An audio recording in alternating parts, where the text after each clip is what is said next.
ബഹുമാനപ്പെട്ട സയ്യിദുന യൂസുഫ് നബി അലൈഹിസ്സലാം സുലൈഖ ബീവിയെ കല്യാണം കഴിച്ചു.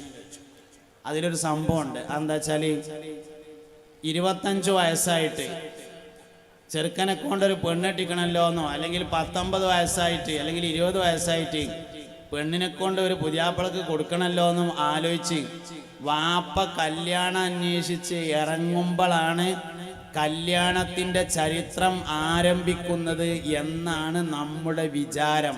സത്യത്തിൽ അങ്ങനല്ല.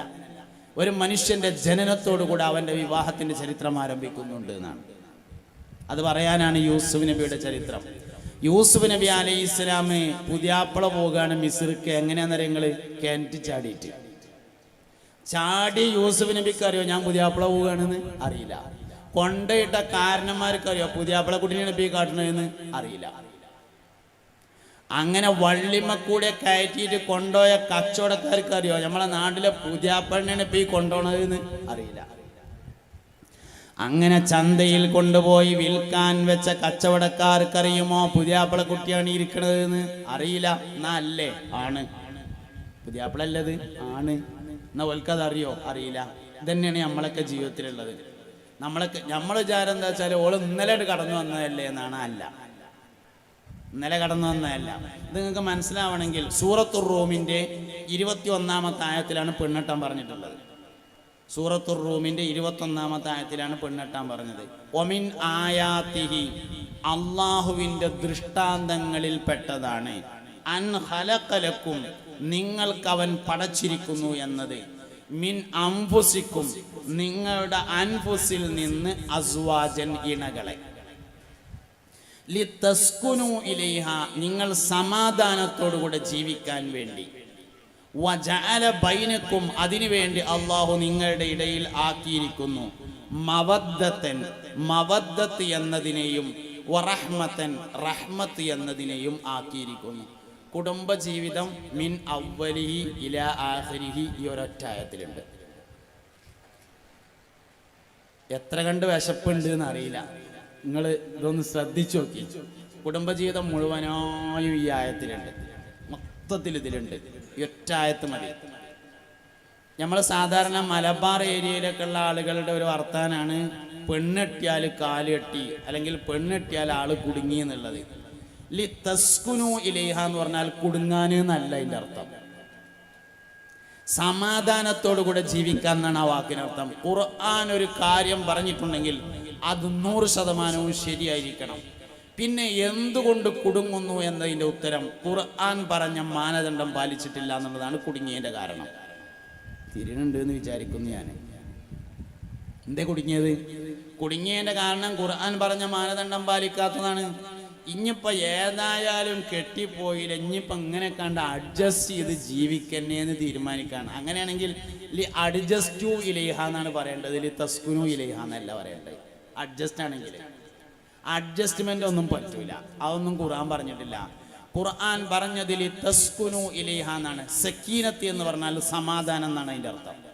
ലിതസ്കുനു ഇലൈഹ എന്ന് പറഞ്ഞാൽ സമാധാനത്തോടുകൂടെ ജീവിക്കാൻ വേണ്ടിയാണ് നിങ്ങളോട് ഞാൻ വിവാഹം കഴിക്കാൻ പറഞ്ഞിട്ടുള്ളത് എന്ന് പരിശുദ്ധ ഖുർആൻ പറയുകയും അത് ഞാൻ ഉണ്ട് എന്നുള്ളതിൻ്റെ തെളിവാണ് എന്ന് പറയുകയും ചെയ്തിട്ടുണ്ട്. നിങ്ങൾ ശ്രദ്ധിച്ചോന്നറിയില്ല. വമിൻ ആയാത്തി, അള്ളാഹുവിൻ്റെ ദൃഷ്ടാന്തങ്ങളിൽ പെട്ടതാണ് എന്ന് പറഞ്ഞാൽ അള്ളുണ്ട് എന്നുള്ളതിൻ്റെ തെളിവാണ് പെണ്ണെട്ടിയിട്ട് സമാധാനത്തോടുകൂടെ ജീവിക്കൽ. അതാണല്ലോ തെളിവ് എന്ന് പറഞ്ഞാൽ അതിൻ്റെ അർത്ഥം. അള്ളാഹു അവന് ധാരാളം തെളിവുകൾ പറഞ്ഞിട്ടുണ്ട് പരിശുദ്ധ ഖുർആനിൽ. ഇന്ന സ്വഫാ വൽ മർവത മിൻ ശാഇരില്ലാഹ്, സഫ എന്ന കുന്നും മർവ എന്ന കുന്നും അള്ളാഹുവിൻ്റെ അടയാളമാക്കുന്നു. ഇങ്ങനെ ഒരുപാട് തെളിവുകൾ അള്ളാഹു പറഞ്ഞിട്ടുണ്ട്. വമൻ യുഅല്ലിം ശാഇറല്ലാഹി ഫഇന്നഹാ മിൻ തഖ്വൽ ഖുലൂബ്, അള്ളാഹുവിൻ്റെ ശിആറുകളെ ആദരിക്കണം എന്നും പറഞ്ഞിട്ടുണ്ട്. അപ്പോൾ ആണ് പെണ്ണ് ഇണകൾ എന്നത് അള്ളാഹുവിൻ്റെ തെളിവാകുന്നു എന്നാണ് പറഞ്ഞിട്ടുള്ളത്. വമിൻ ആയാതിഹി, അള്ളാഹുവിൻ്റെ തെളിവുകളിൽ പെട്ടതാണ് അൻ ഖലഖലക്കും, നിങ്ങൾക്ക് വേണ്ടി അവൻ പടച്ചിരിക്കുന്നു എന്നത്. മിൻ അൻഫുസിക്കും, നിങ്ങളിൽ നിന്ന് അസ്വാജൻ, ഇണകളെ. നിങ്ങളിൽ നിന്ന് എന്ന് പറഞ്ഞതിന് രണ്ട് പ്രധാന തഫ്സീറാണ്. ഒന്ന്, ആദം നബി അലൈഹി ഇസ്ലാമിന്റെ വാരിയല്ലിനാൽ ഹവ്വാ ബീവിയെ പടച്ചു എന്നതാണ് ഒന്നാമത്തെ തഫ്സീർ.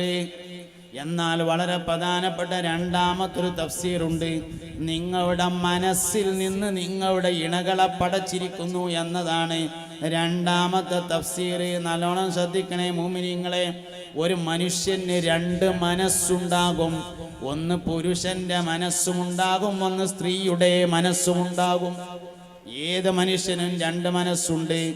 ഒന്ന് പുരുഷന്റെ മനസ്സുണ്ട്, ഒന്ന് സ്ത്രീയുടെ മനസ്സുണ്ട്.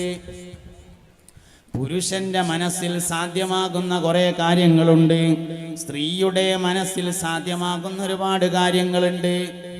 ഉദാഹരണം പറയുകയാണെങ്കിൽ, മുല കുടിക്കണമെങ്കിൽ സ്ത്രീയുടെ മനസ്സ് വേണം. പുരുഷന്റെ മനസ്സിൽ നിന്ന് മുല കുടിക്കൽ സാധ്യല്ല. കുട്ടികൾ എത്ര എളുപ്പം പാൽ കുടിക്കാൻ മുലയെന്ന്. എന്നാൽ പുതിയാപ്പിളൊന്ന് കുടിച്ചു നോക്കൊണ്ടു, ചങ്കും കുരലും വേദന എന്നല്ലാതെ പാൽ കിട്ടൂല. കിട്ടും തുള്ളിയൊക്കെ സംഗതി കുട്ടി എടുക്കും പോലെ കിട്ടൂല. എന്താ കാരണം? പൗരുഷ മനസ്സിൽ സാധ്യമാകുന്ന ഒരു സാധനമല്ല മുല കുടിക്കല്. അതുകൊണ്ട് തന്നെ എല്ലാ മനുഷ്യനും രണ്ട് മനസ്സുണ്ട്. ഒന്ന് പൗരുഷ മനസ്സുണ്ട്, ഒന്ന് സ്ത്രൈണ മനസ്സുണ്ട്. ആണുങ്ങൾക്ക് പൗരുഷ മനസ്സ് മുന്തി നിൽക്കും, പക്ഷെ അവന് സ്ത്രൈണ മനസ്സ് വേണം, അല്ലെങ്കിൽ പെണ്ണുങ്ങളൊപ്പം അഡ്ജസ്റ്റ് ചെയ്യാൻ കഴിയില്ല.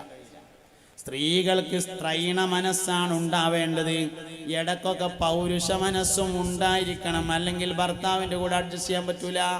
ഇത് രണ്ടൂട്ടർക്കും വേണ്ടതാണ്. സ്ത്രൈണ മനസ്സ് ഉമ്മയിൽ നിന്ന് പഠിക്കുന്നതും പൗരുഷ മനസ്സ് വാപ്പയിൽ നിന്ന് പഠിക്കുന്നതുമാകുന്നു. സ്ത്രൈണ മനസ്സ് നോട്ടത്തിലൂടെ കിട്ടുന്നതും പൗരുഷ മനസ്സ് സ്പർശനത്തിലൂടെ കിട്ടുന്നതുമാകുന്നു. ആണുങ്ങളെ, പെണ്ണുങ്ങളെ, ഞങ്ങളോടനെയുള്ള പറയണല്ലേ? റഹ്മത്തുള്ളാഹി ഖാസിമി ചോദിക്കും പോലെ ഞങ്ങളോടനല്ലേ പറയണേ? റേഞ്ച് പറ്റ പോയിക്കണോ? ഹലോ, റേഞ്ച് പറ്റ പോയിട്ടുണ്ടോ? ആ, റെഡി. ഇനി വല്ല ഫിലിപ്പ് സാറൊക്കെ ചെയ്ത മാതിരി എന്തെങ്കിലുമൊക്കെ തട്ടിപ്പ് പരിപാടിയൊക്കെ നടത്തില്ല. അപ്പോഴേ പിന്നെ നിങ്ങൾ ഇവിടെ റേഞ്ചിൽ കിട്ടുള്ളൂ. അതുകൊണ്ട് ഇങ്ങോട്ട് നോക്കിയെല്ലാവരും, ഇങ്ങോട്ട് നോക്കിക്കോളി എല്ലാവരും. പൗരുഷ മനസ്സ് സ്പർശനത്തിലൂടെ കിട്ടുന്നതും സ്ത്രൈണ മനസ്സ് നോട്ടത്തിലൂടെ കിട്ടുന്നതുമാണ്. പൗരുഷ മനസ്സ് വാപ്പാൻ്റെ ഇരുന്ന് കിട്ടുന്നതാണ്, സ്ത്രൈണ മനസ്സ് ഉമ്മാൻ്റെ ഇരുന്ന് കിട്ടുന്നതാണ്. അപ്പോൾ വാപ്പാൻ്റെ തൊടൽ കിട്ടണം, ഇമ്മാൻ്റെ നോട്ടം കിട്ടണം. പ്രസവിക്കപ്പെട്ട കുട്ടിയെ ആദ്യമായി കാണിക്കേണ്ടത് ഉമ്മാക്കാണ്. എന്തിനാ? നോട്ടം കിട്ടാൻ. പ്രസവിക്കപ്പെട്ട കുട്ടിയെ സ്പർശിക്കേണ്ടത് വാപ്പയാണ്. എവിടെ സ്പർശിക്കുക? കൈ സ്പർശിക്കുക. അച്ഛനെ റബ്ബേ, ഇങ്ങോട്ട് നോക്കി മനുഷ്യന്മാരെ. പകുതി കേട്ടു പോയാൽ ഞാനും കുടുങ്ങി, നിങ്ങളും കുടുങ്ങി, ആഹ് കുടുങ്ങും. അങ്ങനെ ഇക്കാരം എന്തേ അപ്പം മൂപ്പര് പറഞ്ഞ എന്തോന്ന് തൊടാൻ പറഞ്ഞു എന്ന് പറയാം. അവസാനം ഒരു പിടുത്തം കിട്ടൂല. അങ്ങനെയാവും. അല്ലെങ്കിൽ നമ്മൾ പറയാതിരിക്കുക ഏറ്റവും നല്ലത്. അതുകൊണ്ട് ഇങ്ങോട്ട് നോക്കി. എവിടെയും തൊടാനല്ല ഈ പറയണത്. ഭാര്യ പ്രസവിച്ചു എന്ന് കേട്ടാൽ ഭർത്താവ് ഓടിച്ചെല്ലണം. ഭാര്യ പ്രസവിച്ചു എന്ന് കേട്ടാൽ ഭർത്താവ് ഓടിച്ചെല്ലണം.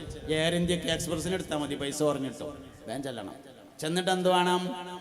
പെണ്ണിങ്ങനെ പുതിയാണിങ്ങനെ പ്രസവിച്ച് കിടക്കണതിൻ്റെ അടുത്ത് ഒരു സ്റ്റൂൾ ഇട്ടിട്ട് അയിമങ്ങനെ ഇരിക്കണം. അയിമങ്ങനെ ഇരുന്നിട്ട് ഒരു ടർക്കി എടുത്തിട്ട് മടിയിൽ ഇങ്ങനെ വിരിക്കണം. എന്നിട്ട് അതിലേക്ക് കുട്ടീനെ എടുത്ത് വെക്കണം. 3 ശരീരാവയവങ്ങൾ അടച്ചു വെച്ചുകൊണ്ട് മനുഷ്യൻ ഭൂമിയിലേക്ക് വരും. ഒന്ന് കണ്ണടച്ചിട്ടാണ് വെക്കുന്നത്. കുട്ടികൾ മനുഷ്യന്മാരെ നോക്കൂല. ഞമ്മക്ക് തോന്നും ഞമ്മളെയാണ് നോക്കണത് എന്ന്, പക്ഷെ നോക്കുന്നുണ്ടാവൂല. ഞമ്മക്ക് തോന്നും ഞമ്മോടാ ചിരിക്കണത് എന്ന്, പക്ഷെ നമ്മളോട് ചിരിക്കൂല. കുട്ടികൾ ഒരിക്കലും മനുഷ്യനെ നോക്കൂല. മൂല്യന്മാരെ കണ്ടാൽ നോക്കും. അതിൻ്റെ കാരണം എന്താ? വെളുത്ത തുണിയും കുപ്പായാണ് കാരണം, അല്ലാതെ മൂല്യരെ പല്ലും ചിരിയല്ല. ലൈറ്റ് കണ്ടാൽ നോക്കും. വെളിച്ചത്തിലേക്കും വെള്ള വസ്ത്രത്തിലേക്കുമേ കുട്ടികൾ നോക്കുള്ളൂ, മനുഷ്യന്മാരെ നോക്കൂല. അപ്പൊ കണ്ണടച്ചിട്ടാണ് ഒരു കുട്ടി വരുന്നത്, കാത് അടച്ചിട്ടാണ് ഒരു കുട്ടി ഭൂമിയിലേക്ക് വരുന്നത്. അതിനാണ് ബാങ്ക് കൊടുക്കുന്നത് തുറക്കാന്. കാത് തുറന്നാലേ കരയുകയുള്ളൂ. അതുകൊണ്ട് കാത് തുറക്കാൻ വേണ്ടി വലത് ചെവിയിൽ ബാങ്കും ഇടത് ചെവിയിൽ ഇഖാമത്തും കൊടുക്കും. കൈ അടക്കി പിടിച്ചിട്ടാണ് വരിക. കൈ ഇങ്ങനെ കൂട്ടി പിടിച്ചിട്ടാണ് വരിക. കണ്ണ് അടച്ചു കൊണ്ടുവരുന്നതിൻ്റെ അർത്ഥം എനിക്കൊരു സ്വാലിഹായ മനുഷ്യനെ കണ്ടാൽ മതി എന്നതാണ്. ഒരു കുട്ടിയെ സംബന്ധിച്ച് ഏറ്റവും വലിയ സ്വാലിഹ് അവൻ്റെ ഉമ്മയാണ്. കാരണം ഉമ്മാന്റെ കാലിന്റെ ചോട്ടാകുന്നു സ്വർഗമുള്ളത്. ഉമ്മാന്റെ കാലിന്റെ ചോട്ടാണ് സ്വർഗം എന്ന് പറഞ്ഞപ്പോൾ ചില ഉമ്മാർക്ക് തോന്നും കൊടുക്കൂല, ഞാൻ ഇരിക്കട്ടെ അവിടെ എന്ന്. ശരിക്കും ഉമ്മാന്റെ കാലിന്റെ ചോട്ട് സ്വർഗം വെച്ച എന്തിനാ? ബാങ്ക് കിട്ടാനാണ്. നിങ്ങൾക്ക് മനസ്സിലായോ എന്നറിയില്ല. സ്വർഗം ഉമ്മാന്റെ കാലിലോട്ട് വെച്ചിട്ടുള്ളത് എന്തിനാ? കിട്ടാതിരിക്കാനല്ല, ഉമ്മാന്റെ അടുത്ത് എളുപ്പം കിട്ടുക, അതിനാ വെച്ചത്. അപ്പൊ ചില അമ്മമാര് വിചാരിക്കും എന്ത് കൊടുക്കൂല, ഞാൻ ഓന് ഗൾഫ് പോയിട്ട് വിളിക്കൽ തന്നെ അല്ലേ എനിക്ക് കൊടുക്കൂല എന്ന് ചവിട്ടി ഇങ്ങനെ നിൽക്കണം, അതിനല്ല തന്നത്. ഉമ്മാരെ വിചാരം ഉണ്ടാവും കൊടുക്കാതിരിക്കാനാണ്. നല്ല ബാപ്പാന്റെ അടുത്ത് കിട്ടുന്നതിനേക്കാൾ എളുപ്പം ഉമ്മാന്റെ അടുത്ത് കിട്ടും, വാങ്ങാനാ തന്നിട്ടുള്ളത്, അല്ലാതെ കിട്ടാതിരിക്കാനല്ല.